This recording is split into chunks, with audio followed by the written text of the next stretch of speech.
Partnerët e njëjtë në vitin 2001 kur disën luftën, tani po kurdisin krizë për zgjedhjet të parakohshme parlamentare. Arsyet pse e bëjnë këtë në të njëjtën ditë me zgjedhjet presidenciale janë degraduese dhe të pahishme edhe për kryetarin e shtetit edhe për qytetarët që duhet të zgjedhin. Këtë e theksoi sot në konferencën për shtyp Tito Petkovski, kryetari i PSD-s.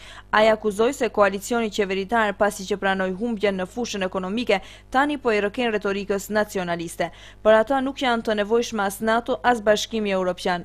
Maqedonia e Këtill e sotme është ideali i tyre. Këtu kanë gjithçka që ju nevojitet. Jetojnë të pasur, ndërsa qytetarëve ofrojnë mbijetesë. Mbi të gjitha parlamentin e Maqedonisë është ndruar në leck për shlyerjen e të gjithë gabimeve. Seanca e nesërme në parlament do të jetë vetëm akt të mbarimit taktikës së VMRO, DPMNE-s dhe BDI-s, ndërsa partitë opozitare duhet të jenë vetëm dekor ose pjesëmarrës në lojën e pisë të partive qeveritare, deklaroi Petkovski. Sipas tij, doktrina e partive qeveritare me zgjedhje permanente çdo vit sjell deri tek antisistemi, i cili në vetë është gabim esencial, por ata janë të bindur se vetëm me sistem të tillë asnjëherë nuk do të mposhten në zgjedhje. Ai akuzoi përriqje të qëllimshme të urrëqjes mes maqedonasve dhe shqiptarëve. Me demokracinë që integruan praktikisht shkel në të drejtat dhe liritë elementare, qytetare dhe virtytet njerëzore. Rritën mosdurimin mes maqedonasve dhe shqiptarëve, duke trokitur në patriotizmin dhe duke valvitur me flamuj.